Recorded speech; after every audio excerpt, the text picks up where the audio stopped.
হাজার হাজার সমাবর্তনে অংশগ্রহণকারীরা এখানে জড়ো হয়েছেন। আমরা এই মুহূর্তে আছি চট্টগ্রাম শহরের ১৬ শহর স্টেশনে। এখান থেকে শাটল ট্রেনে করে তারা বিশ্ববিদ্যালয় ক্যাম্পাসে যাবেন। আপনি দেখছেন, আমরা একটু দেখানোর যদি চেষ্টা করি, শাটল ট্রেন আসছে, একটু পরে শাটল ট্রেন এখান থেকে চট্টগ্রাম বিশ্ববিদ্যালয়ের উদ্দেশ্যে ছেড়ে যাবে। এবং সাধারণত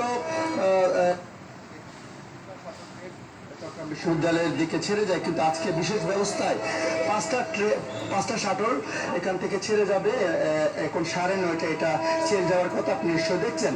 এছাড়াও চট্টগ্রাম শহরে বিভিন্ন জায়গায় 100টা বাস দেওয়া হয়েছে, যেটা যাতায়াতের সুবিধার্থে, এবং একইভাবে আসার জন্য একই ব্যবস্থা রাখা হয়েছে।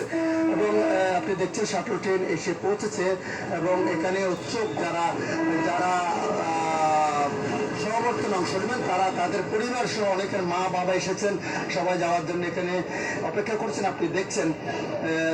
এবং আমরা জেনেছি, আপনার যেমনটা আমরা শুনছিলাম এতক্ষণ, চট্টগ্রাম বিশ্ববিদ্যালয়ে গতকাল থেকে সেখানে আসলে উৎসব মুখর পরিবেশ তৈরি হয়েছে, যারা বিভিন্ন জায়গা থেকে বাংলাদেশের, এবং আমরা জেনেছি বিশ্বের বিভিন্ন শিক্ষার্থীরা দেশে থেকে চলে এসেছেন, অবস্থান নিয়েছেন।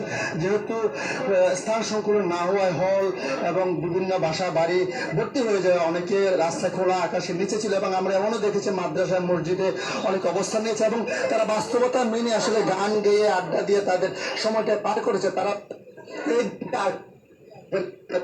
দিনটা উপভোগ করার জন্য অনেকে আগের রাতে ইচ্ছা করে চলে গেছে ক্যাম্পাসে, তারা সময় কাটিয়েছে তাদের পুরনো বন্ধু এবং যারা পরিচিত তাদের সাথে কুশল বিনিময় এবং আড্ডা দিয়ে তারা সময় কাটিয়েছে।